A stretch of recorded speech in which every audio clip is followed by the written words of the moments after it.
क्या एक छात्र अपने घर से माँ बाप को ये कह के निकलेगा कि मैं जा रहा हूँ पत्थर मारूं? क्या इस देश में एक युवा इस तरीके की भावना लेके चलेगा कि मैं अपने ही मुल्क के बसों को तोड़ूं? सरकार का मंत्री का बेटा नशे में चूर गाड़ियों से लोगों को रौंद के निकल जाता है, ये मुद्दा मेरा मुद्दा है कि जब किसान अपने अनाज को लेके बाजार में जाता है, अड़किए के पास जाता है, तो औने पौने दाम में उसके धान और गेहूं को खरीदने का काम ये सरकार करती है।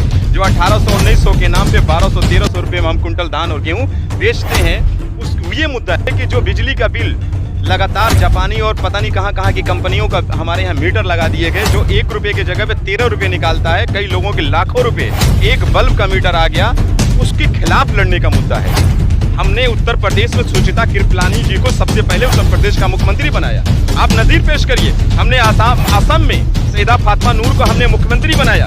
हमने प्रतिभा पाटिल को देश का राष्ट्रपति बनाया। हमने इंदिरा गांधी जी को देश का प्रधानमंत्री बनाया। हमने राष्ट्रीय अध्यक्षा सोनिया गांधी जी को अध्यक्षा बनाया।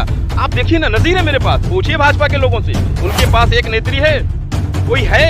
अगर हिम्मत है तो बना दीजिए ना स्मृति ईरानी को राष्ट्रीय अध्यक्ष, हटाइए जेपी नड्डा जी को, जो हिमाचल उनकी अध्यक्षा में हार गए। नमस्कार, मैं जमीनी रिपोर्टर गौरव सिंह राठौर जमीन से जुड़ी खबरों के साथ एक बार फिर हाजिर हूँ आपके साथ। इस वक्त विधानसभा चुनाव नज़दीक है, सभी पार्टियां अपने यौवन पे हैं, सभी लोग अपने कार्य का, अपने योजनाओं का हवाला लेके जनता के बीच में मौजूद है। इसी क्रम में सगड़ी में हमारे साथ मौजूद हैं अमर शमशाद जी।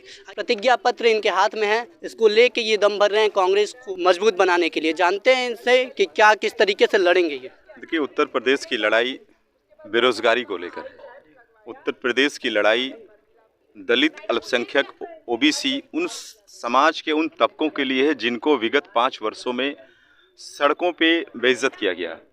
उन परिवारों के लिए लड़ाई लड़नी है जिनके लोगों को मौत का सामना करना पड़ा दवा के अभाव में। आपने देखा होगा कि कोरोना का दूसरा लहर जब पूरे देश में हुआ तो उत्तर प्रदेश में भी हम लोगों ने अपनों को खोया है। हम लोगों ने अपने कंधों पे ऑक्सीजन बांटे हैं और अपने ही कंधों पे लाश उठा कर लाए हैं। ये पीड़ा से हम रूबरू हुए, लेकिन अगर सरकारें बेहतर व्यवस्था दी होती तो शायद हम अपने लोगों को बचा पाते, जिसका मलाल हमें ही नहीं बल्कि पूरे उत्तर प्रदेश को आज भी है। विधानसभा चुनाव के लिए कांग्रेस पार्टी की तरफ से बड़ा मुद्दा क्या रहेगा? देखिए, बात मुद्दे की जाएगी तो मैं कहूँगा कि विगत 2 वर्षों में हमारी नेत्री प्रभारी प्रियंका गांधी जी और हमारे अध्यक्ष अजय कुमार लल्लू जी के नेतृत्व में कांग्रेस का एक कार्यकर्ता सड़कों पे आके उन जनहित के मुद्दों पे आंदोलन किया। हम 18,000 से ज़्यादा गिरफ्तारियां हुई, हमारी 2 लाख से ज़्यादा हमारे पर मुकदमाएं हुए। क्यों हुए? मैं आपसे पूछना चाहता हूँ, आखिर मुकदमा हम क्यों ले रहे हैं? हमें शौक़ नहीं है जेल जाने का, लेकिन जो हमारे शरीर में रक्त है, जो खून है, वो क्रांतिकारियों का खून है। इस देश को आज़ाद करने के लिए हमारे पुरखों ने अपने प्राण की आहुति दी, और इस देश में जो पीड़ा लोगों ने सहा, उनके लिए हमारे लोगों ने सड़कों पे आके लड़ने का काम किया। हम लोगों ने राशन वितरण किया, हम लोगों ने लोगों के बीच में जाके भोजन देने का काम किया जब लॉकडाउन के दौरान लोग पैदल घरों की तरफ जा रहे थे। तो मैं कहता हूँ कि जो आप मुद्दे की बात करते हैं, मुद्दा क्या है? मुद्दा ये है कि किसान जब अपने मांग को लेकर सड़कों पर पदयात्रा करके जाता है तो सरकार का प्रतिनिधि, सरकार का मंत्री का बेटा नशे में चूर गाड़ियों से लोगों को रौंद के निकल जाता है, ये मुद्दा मेरा मुद्दा है कि जब किसान अपने अनाज को लेके बाजार में जाता है, अड़किए के पास जाता है, तो औने पौने दाम में उसके धान और गेहूं को खरीदने का काम ये सरकार करती है। जो 1800-1900 के नाम पे 1200-1300 रुपये में हम कुंटल धान और गेहूं बेचते हैं, ये मुद्दा है मेरा। मुद्दा ये है कि जो बिजली का बिल लगातार जापानी और पता नहीं कहाँ की कंपनियों का हमारे यहाँ मीटर लगा दिए गए, जो 1 रुपये की जगह पे 13 रुपये निकालता है, कई लोगों के लाखों रुपए एक बल्ब का मीटर आ गया, उसके खिलाफ लड़ने का मुद्दा है।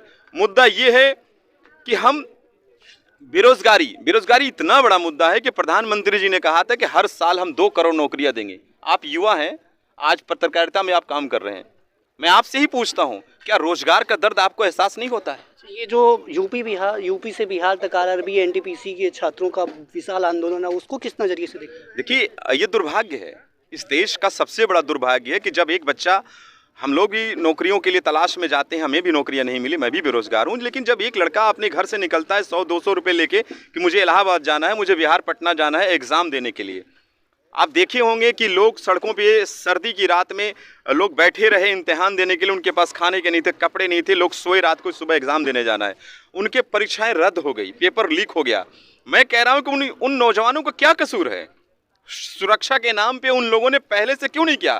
क्या एक छात्र अपने घर से माँ बाप को ये कह के निकलेगा कि मैं जा रहा हूं पत्थर मारूंगा? देश में एक युवा इस तरीके की भावना लेके चलेगा कि मैं अपने ही मुल्क के बसों को तोड़ूंगा, लोगों के बीच में जाऊंगा? नहीं, ये सरकार को सोचना पड़ेगा। उसकी सुरक्षा में कमी है, उन लोगों के पास वो चीजें नहीं है, वो संसाधन की कमी है, उस सरकार के पास फैसले लेने की आज क्षमता नहीं है, क्षमता विहीन सरकार है। यदि आपकी सरकार बनती है तो इसके लिए क्या करेंगे आप? देखिए, हमारी सरकार बनती है तो मैं आपको, जो आपने अभी शुरुआत में हमसे कहा कि हाथों में कागज लेके दम भर रहे हैं, मैं दम करके कह रहा हूं कि दम भर के कह रहा हूं कि ये प्रतिज्ञा पत्र है। हिंदुस्तान में पहली बार चुनाव की घोषणाएं सब करते हैं, हमने प्रतिज्ञा की है, हमारी नेता ने प्रतिज्ञा की है कि हमारी सरकार बनती है तो किसानों का पूरा कर्जा माफ करेंगे। हमने किया है। पूर्व में मनमोहन सिंह जी की सरकार में 72,000 करोड़ रुपए हमने माफ किया है। 1 रुपये से लेके लाखों रुपए के लोगों के किसान ऋण माफ हुए थे। हमने कहा है कि छत्तीसगढ़ में जिस तरीके से धान और गेहूं 2500 रुपये कुंटल खरीदते हैं, हम भी यहाँ उत्तर प्रदेश में खरीदेंगे। हमने कहा है कि दूर करेंगे कोरोना की बीमारी, हर परिवार को देंगे 25,000। हमने कहा है कि 20 लाख, अगर हमारी सरकार बनती है तो 20 लाख सरकारी रोजगार हम उनको देंगे, और संविदा कर्मियों और जो भी हमारे लोग हैं उनको ठेका कर्मियों को हम नियमित करेंगे। दूसरी चीजें आप देखिए, हम तो साफ कहते हैं महिला सशक्तिकरण को लेके हमने 40% भागीदारी राजनीति में किया है कि हमारी वो बहनें आए राजनीति में। और हम मिसाल के साथ कहना चाहते हैं कि उन्नाव में जिस भाजपाई लोगों ने उस बेटी को बलात्कार करके उसको बेशर्मी के साथ, मैं यूं कह सकता हूं कि उसको जलील करने का काम किया, आज प्रियंका गांधी जी ने उनकी माता जी को टिकट देकर सम्मान देने का काम किया। वो तो कह रहे हैं कि महिलाओं को मोहरा बना के वोट बैंक साधी जा रही है। महिलाओं के ऊपर ये आरोप है। अगर जो इस बात को कहता है तो वो अपनी माँ बहनों के ऊपर आरोप लगा रहा है। जिसने भी ये बात बोला है उसका मैं खंडन करता हूँ, विरोध करता हूँ, मजम्मत करता हूँ। और उस आदमी से सवाल पूछिए कि किस तरीके से अपने माँ बहनों का विरोध किया है। क्या उसकी माँ राजनीति में नहीं आ सकती है? उन भाजपाई लोग अपने बहन बेटियों की इज्जत नहीं करते हैं जो ये सवाल आपसे कर दिए? और मैं कहता हूं आधे घंटे का आपका प्राइम टाइम चलना चाहिए उन भाजपा नेताओं के खिलाफ जो अपनी माँ बहनों की बेइज्जती किए हैं।